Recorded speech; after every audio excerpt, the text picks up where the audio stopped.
My name is Olivia, and a year ago I married the love of my life, Patrick. Our relationship was everything I ever dreamed of, loving, supportive, and full of laughter. I couldn't be happier in my family life. I worked as an accountant, mostly at home, a job that I enjoyed. There was more to her than just familiarity with numbers and reports. I loved order, structure, clarity. Patrick ran his own auto parts business. His case took up a lot of time, but it allowed us to spend enough evenings and weekends together. We enjoyed every minute we spent together. We especially enjoyed going to parties with Patrick's friends, colleagues, and business partners. I was looking forward to such meetings, enjoying the companionship and the opportunity to become a part of my husband's world. These people have become like a second family for me, and evenings are a portion of live communication filled with ease and joy. One sunny Saturday morning, I was sitting at our kitchen table, sipping fragrant coffee and checking my email. The rays of the sun penetrated through the window, painting golden patterns on the tablecloth. Patrick came into the kitchen, grinning from ear to ear. His eyes shone with the warmth that always warmed me. "Hello, beautiful," he said, leaning over and kissing me on the cheek. His hand lightly brushed my shoulder, as if casually, but the gesture was full of concern. "Duncan's having a barbecue at his place. I thought we could stop by, have a drink and meet everyone." "It sounds perfect," I smiled, imagining a warm evening, live communication, and the smell of fried meat. "I'm already looking forward to it." By 7 in the evening, we arrived at Duncan's house.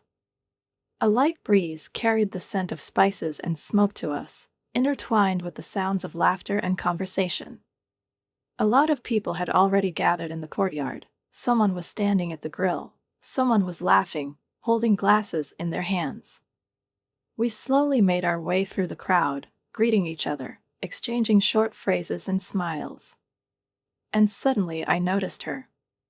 She was standing a little way off, a bright blonde with perfect hair, laughing and talking animatedly with a group of people. Her laugh was light, ringing, and yet there was something strained about it. I've never seen her before. "Who's that?" I asked, nodding in her direction.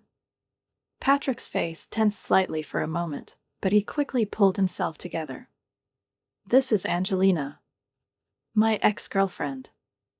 Before I could respond, Duncan spotted us and waved amiably. "Patrick, Olivia. I'm glad you could come. Let me introduce you." We got closer to the group, and Angelina's gaze slid over us. Her smile widened, but her eyes remained cold. "Well, if it's not Patrick and his wife," she said, emphasizing the last word with a slight sneer, as if it were an insult. I forced myself to smile, not letting the unpleasant feeling get the better of me. "Nice to meet you, Angelina," I said, holding out my hand. "I'm Olivia." Angelina slowly looked at my hand, as if I had offered her something dirty and unpleasant. Then she ignored her and turned to Patrick. "Patrick, dear, how many years, how many winters? You have to tell me what you've been doing." I bristled at how easily she used the word darling, but Patrick remained calm. "It's good to see you, Angelina," he said evenly. "Olivia and I are fine. Are you still working at your father's company?" Angelina's smile faltered, but she quickly pulled herself together. "Oh, you know me," she said, taking a sip of wine. "I like to keep my options open. Unlike some people, I don't bind myself in any way." There was an almost imperceptible mockery in her voice. The conversation continued, even though it seemed like it was going on forever. Angelina expertly inserted sarcastic comments, giving me sidelong glances full of hidden sarcasm. I tried my best to stay calm, not to show annoyance. Patrick was confident, but by the end of the evening, I felt tired. It's been a few weeks since that meeting, and I started to notice that Angelina shows up at our social events more and more often. She was always there, as if by accident. There was a subtle game in every phrase, in every look, as if she was building an invisible wall between me and the others. One evening, at a dinner party hosted by one of Patrick's business partners, I was talking to several women. Muted music was playing in the hall, and the aroma of delicious dishes was in the air. And suddenly I noticed Angelina sauntering over, holding a glass of champagne in her hand. "Oh, Olivia," her voice sounded sweet, almost cloying. "Which one? Interesting outfit." I didn't know that the librarian's image was back in fashion. Her smile was even, perfectly measured, but there was a faint spark of mockery in her eyes. I looked down at my knee-length skirt and simple blouse, suddenly feeling insecure. The clothes I chose for this dinner party seemed quite appropriate to me, classic, restrained, reflecting my style. "I think it's appropriate for an evening like this," I replied, trying not to show my excitement. Angelina laughed, and her laughter sounded like the sound of thin glass about to crack. "Of course, honey, you think so." Her smile was deceptively warm. "Not everyone can afford to look, well, somehow different. I hope it's couture." I bit my tongue not to say out loud that her dress would be much more suitable for a nightclub than for a dinner party. Instead, I smiled tightly and muttered something about having to find Patrick before hurriedly leaving. As the weeks passed, Angelina's behavior only became more defiant. She started posting photos from our meetings on social media, always carefully cropping them so that I was almost invisible, or choosing angles where I looked bad. There were hidden jabs in her captions, subtle insults about my appearance, style, and sometimes even hints about my personality.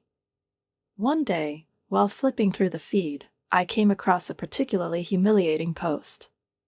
In the photo, Angelina stood, as always, dazzling and flawless, next to my unfortunate photo, which must have been taken at the most inopportune moment. My angle was poor, my face was tired, and the picture seemed to have been specially chosen to emphasize the difference between us. The caption under the photo read, "Who do you think is more suitable for Patrick? Vote in the comments." I could feel my face burning with humiliation. I found it hard to breathe, and my fingers curled into fists as I scrolled through the comments. And almost everyone was in favor of Angelina. Someone left, "Of course, beauty is everything. It's obvious who would win in such a comparison." Another added, "Patrick must have a weird sense of taste." And at the end of the post, like a stab in the back, Angelina added, "It looks like people have spoken out. Patrick must be a complete fool to choose plain Jane over someone as beautiful as me." That night, when Patrick came home from work, I was waiting for him, holding the phone in my hand like a weapon. When he came in, his face was tired, but when he saw me, he tried to smile. "Patrick, we need to talk," I said, my voice shaking with tension. He sighed, loosening his tie. "What happened?" "What is it?" he asked, but there was already concern in his eyes. I handed him the phone, showing him the post. His face became hard, his brows furrowed, and a shadow of anger flashed in his eyes. "This. Unacceptable," he muttered softly, flipping through the comments. "I'll talk to her. I'll tell her to delete it." "That's not enough," I said, feeling my stomach churn. "I want you to make it clear to her that she needs to stay away from us. I don't want to see her at our parties anymore." Patrick ran a hand through his hair, his face reflecting an inner struggle. "Olivia. I can't do this," he finally said. "She is the daughter of an important business partner. I can't just ban her from coming to events. It could cost me my contract." I bristled, lifting my head. "So I have to put up with her humiliation? Can't stand the way she makes a fool of me?" "Of course not." Patrick abruptly took a step towards me and hugged me. "Listen, I'll talk to her. I will explain that her behavior is unacceptable. But you have to understand, I can't completely erase it without risking my business." I pulled away, feeling cold inside. What about our relationship, Patrick? Aren't they more important? He froze, clearly not expecting such a question. Before either of us could respond, Angelina gently placed her hand on Patrick's wrist, her fingers sliding over his skin as if by accident, but there was a sense of intent in the touch. "Would you like to dance with me, like in the good old days?" Her voice was sweet and playful, but beneath that apparent lightness, there was a hidden threat. I felt my blood boil in my veins, but Patrick smoothly, almost imperceptibly, released his hand from her grip. "Thank you, Angelina, but I'm here with my wife." "Maybe another time," he replied with soft firmness, and I felt the tension in my chest ease a little.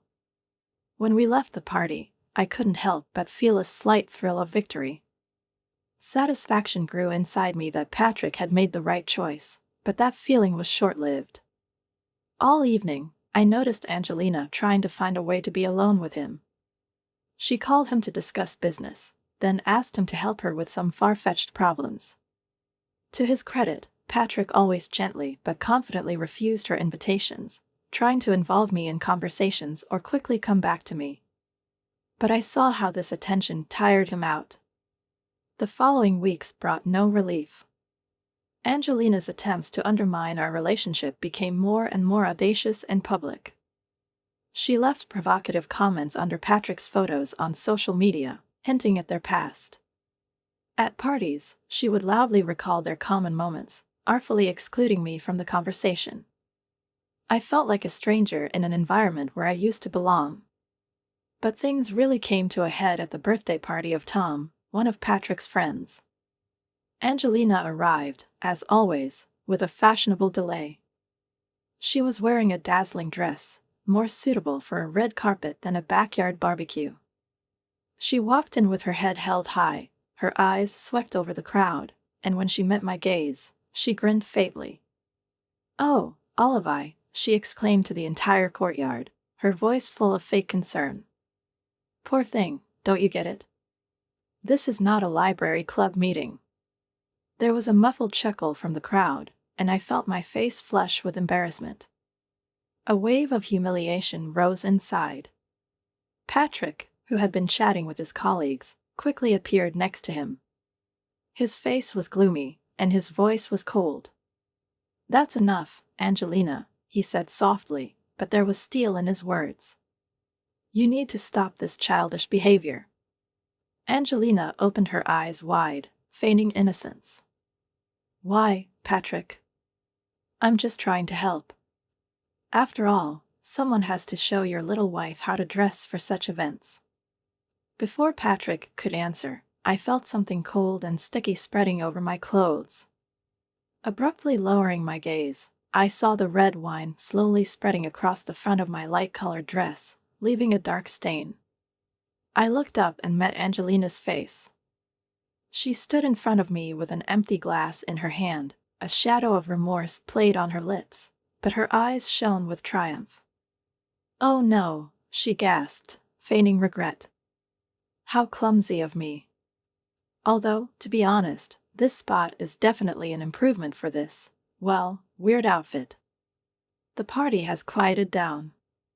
All eyes were on us. I stood there, feeling the drops of wine slowly roll down the fabric, soaking my skin with cold and humiliation.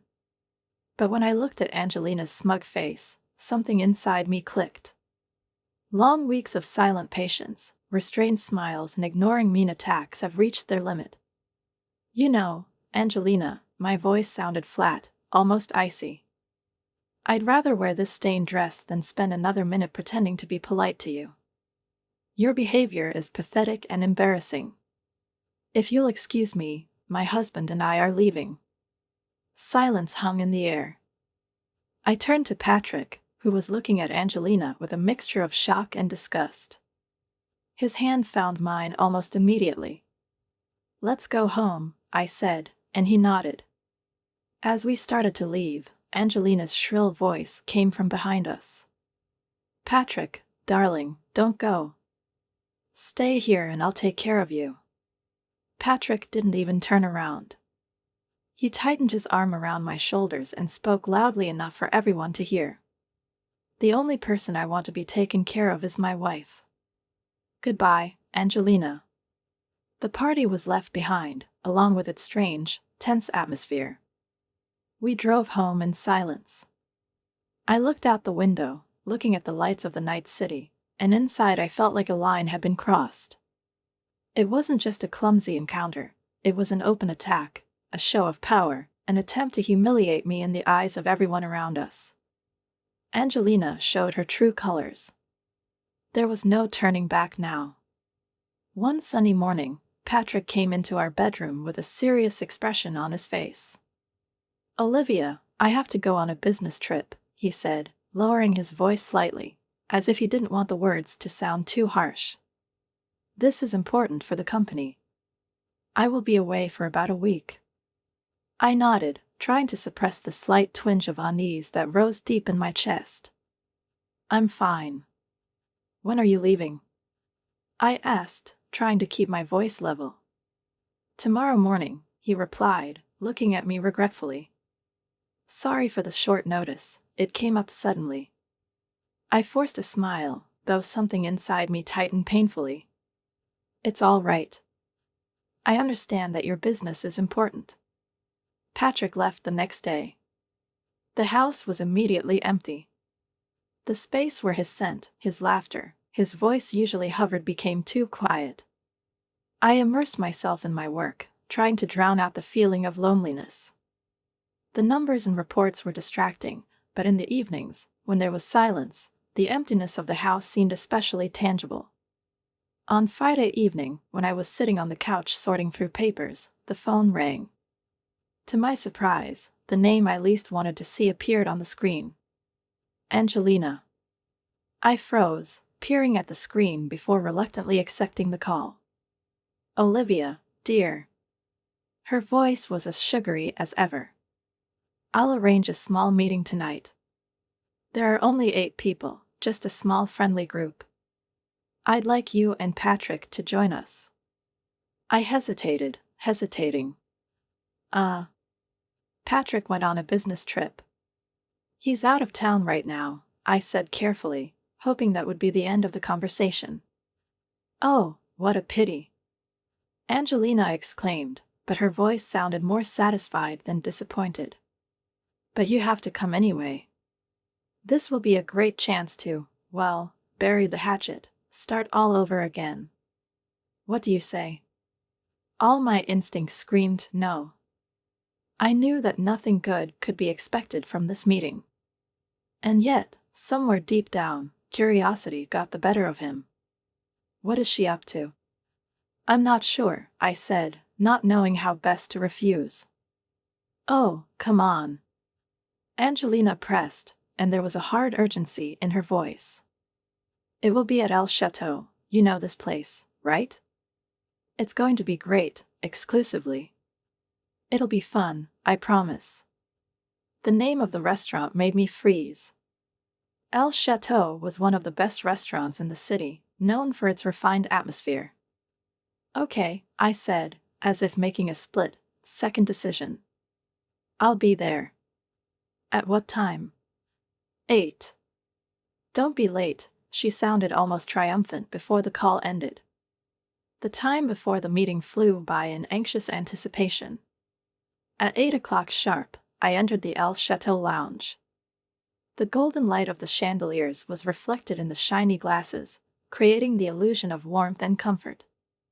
8 people were already sitting at the big table.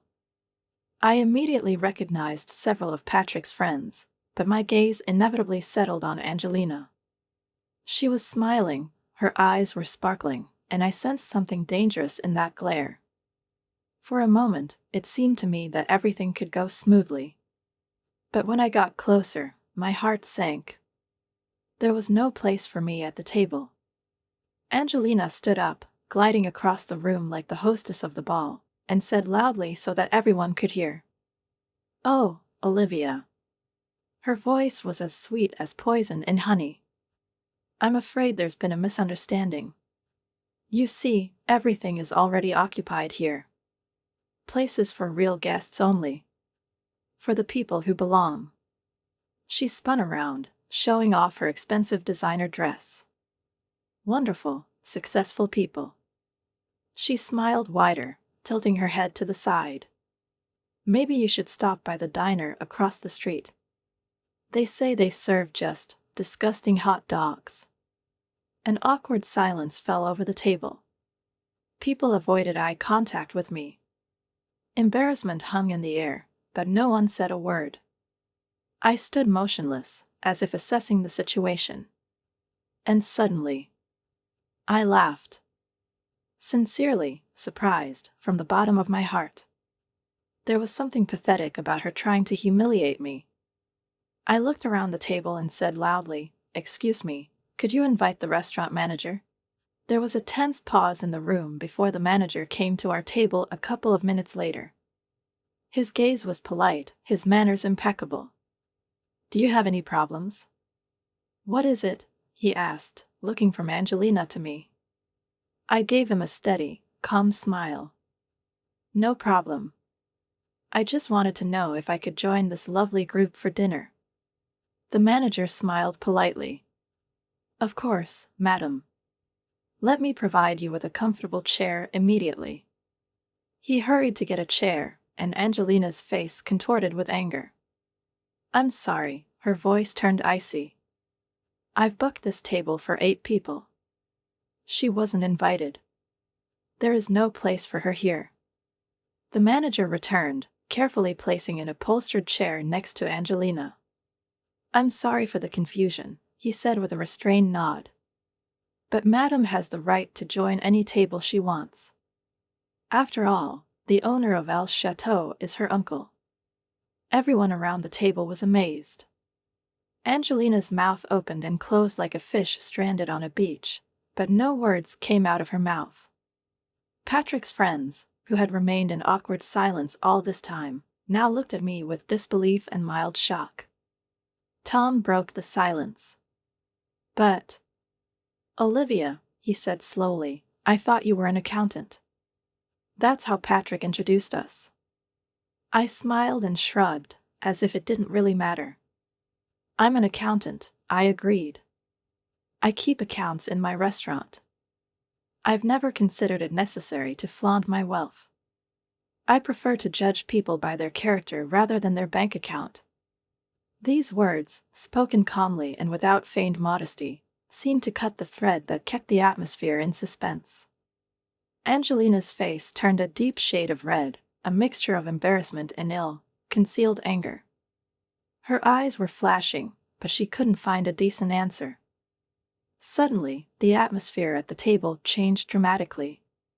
Patrick's friends, who had previously avoided my gaze, now vied with each other to invite me to join the dinner. "Olivia, please sit with us," Tom spoke first. "We would love to know more about your restaurant." "I can't believe we didn't know that before." Others joined them. Their curiosity was genuine, and their smiles were warm. I felt satisfaction spreading inside me. But I raised my hand, smiling softly. "Thanks for the invitation," I said. "But I think I'll decline. I just wanted to come in and say hello." I turned to the restaurant manager, who had remained a politely detached observer the entire time. "Please make sure that my husband's friends will have a great evening tonight. And let the bill be on my account." His face lit up with a professional smile, and he nodded curtly. I packed my purse and turned to Angelina before leaving. "Oh, yes, Angelina," I said with polite nonchalance. "I heard there's a great diner nearby. They say they serve amazing hot dogs there. Maybe you should try it sometime." And with that, I turned around and left the restaurant, leaving behind a stunned silence full of disbelief and a completely humiliated Angelina. When Patrick returned from a business trip a few days later, I couldn't resist telling him about the incident over dinner. "You should have seen her face, Patrick," I said, laughing. "I don't think I've ever seen anyone blush like that." Patrick shook his head, grinning. "I can't believe she thought she could embarrass you. You handled it perfect, Olivia." When we finished dinner, I felt a sense of satisfaction wash over me. Angelina's attempt to humiliate me backfired, and in a way, it brought Patrick and me closer. It's been a few weeks. Life returned to normal. The memories of Angelina's humiliation turned into a funny anecdote, which Patrick and I recalled from time to time over dinner, laughing at the absurdity of what had happened. One morning, when I was browsing through my restaurant's email, an intriguing message caught my attention. It was an invitation to participate in the prestigious Entrepreneur of the Year award program, especially in the Successful Entrepreneurial Debut category. My heart skipped a beat as I read the details. It was a significant recognition of my work, my perseverance, those sleepless nights and endless efforts that I put into the development of the restaurant. Patrick and I decided to attend the event together. On the night of the awards ceremony, I dressed in an elegant, restrained dress that emphasized my confidence and strength. Patrick looked gorgeous in his perfectly tailored tuxedo. When he took my hand, I felt the tension give way to pride and joy. The venue was impressive. The hall, filled with the most successful and influential people of the city, sparkled with lights.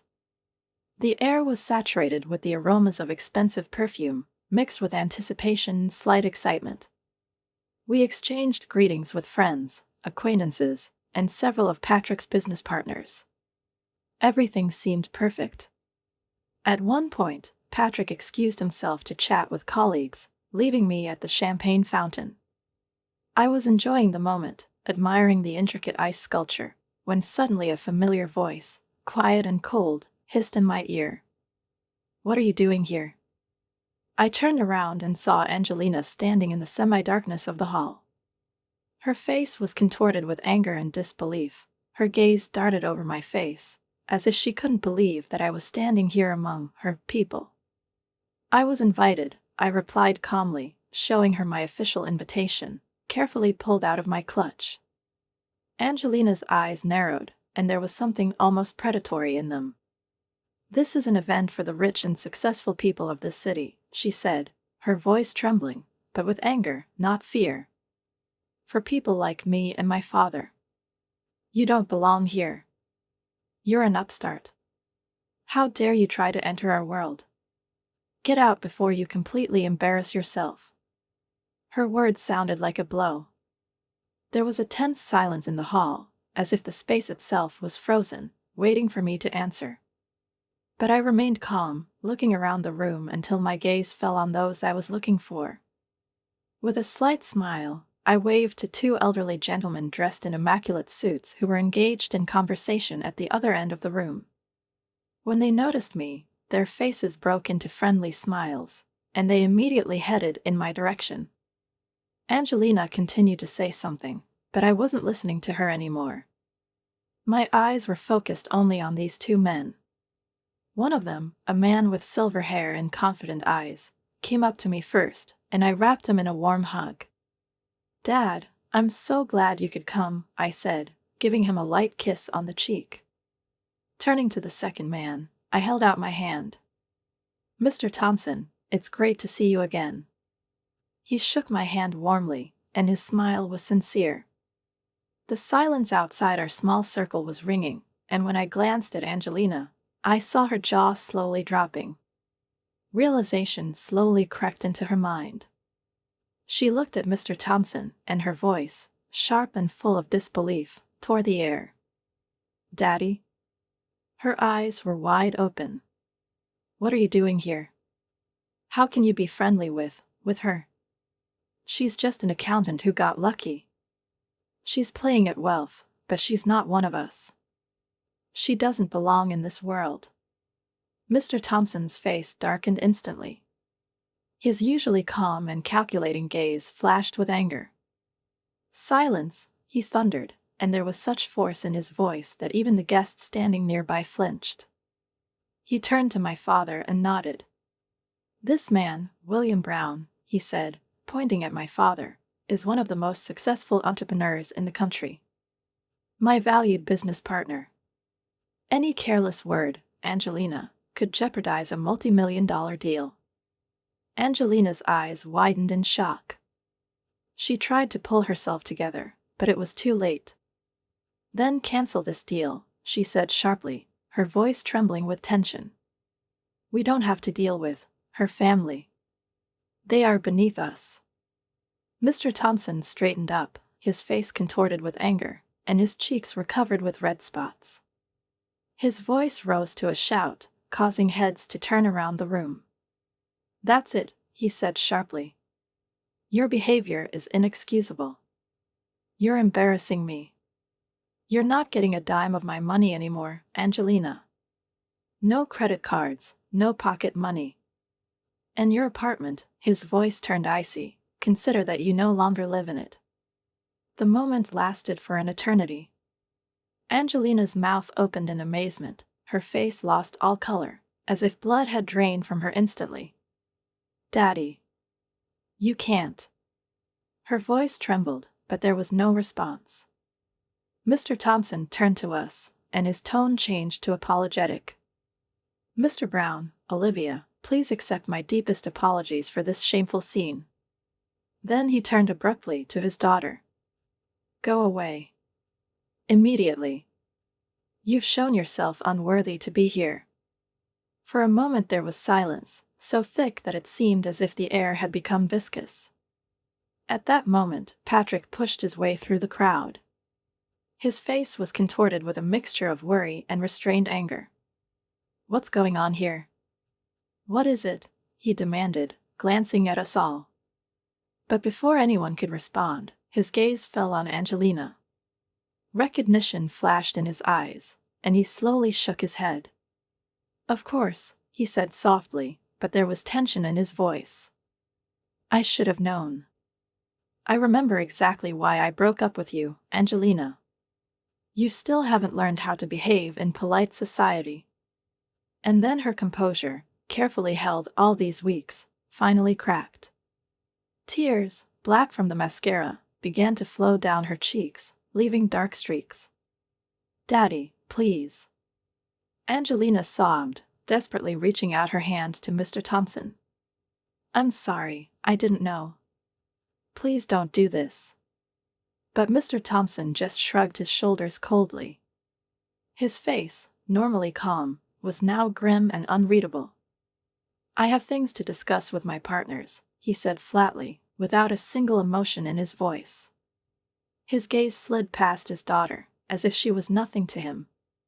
Then he turned his back on her, adding, "Goodbye, Angelina." These words sounded like a sentence. Ruthless and final. He slowly walked away, followed by my father. Their figures disappeared into the crowd, leaving Angelina standing alone, as if thrown out of the world to which she so desperately clung.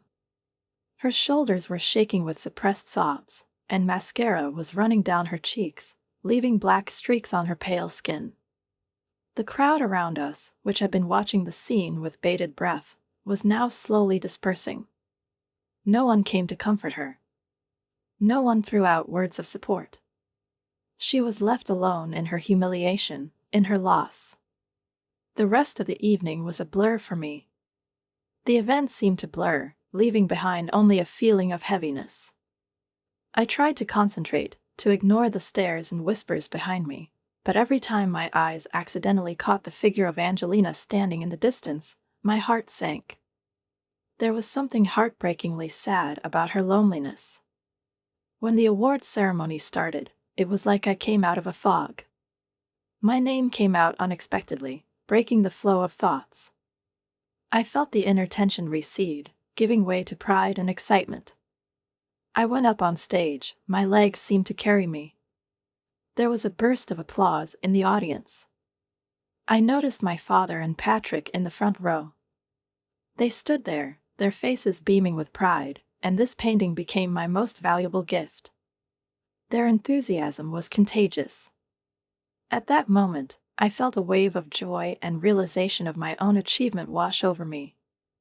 Everything I've been through, every step, every risk, every sleepless night, it all brought me here. And I was grateful. Over the next few weeks, life settled into a new, pleasant rhythm.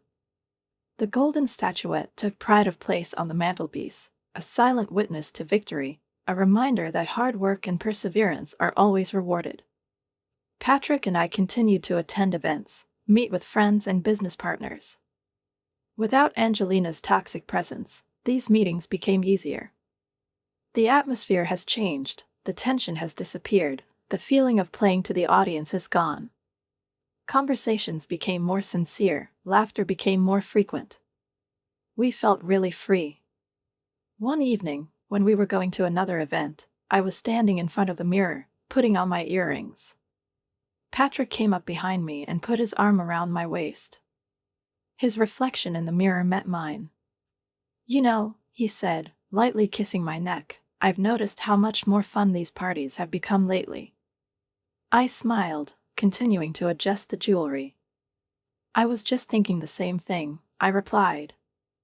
"It's amazing how the absence of one person can change the whole dynamic." Patrick nodded thoughtfully, his gaze focused. "Speaking of absence," he said, "have you heard anything about Angelina?" "I haven't heard from her at all lately." I shook my head. No. It was as if she had disappeared. Although I squinted, remembering. I overheard Tom talking to his wife at the last party. They say Mr. Thompson sent Angelina to another state. Something about how he doesn't want her to embarrass him or the family business anymore. Patrick raised an eyebrow, his face showing mild surprise. Wow. This is quite drastic. But to be honest, I can't say I'm surprised. After the way she behaved at the ceremony. I turned around, straightening his tie, catching his eye. "It's really a shame," I said softly. "So many privileges. And she never learned to appreciate them. Or at least use it wisely." Patrick sighed, but said nothing. And in the silence that followed, I found myself thinking about how much my life had changed over the past year. From the problems with Angelina to the unexpected recognition of my business acumen, it was a whirlwind of events. Trials, doubts, victories. But despite all this, my relationship with Patrick only grew stronger. We got closer. Be honest. Stronger. And as for Angelina, I sincerely hoped that she would finally find her way. After all, everyone deserves a chance to grow up and become the best version of themselves. Maybe a new start in another state will be exactly what she needs. Maybe silence and solitude will teach her to appreciate what she so easily rejected. But now I was glad to just enjoy this moment. To be here, in my husband's arms, surrounded by friends, grateful for the life we built together. And for finally being free from the shadows of the past. Write a comment on what you think about this story and don't forget to subscribe to the channel and like it. See you soon.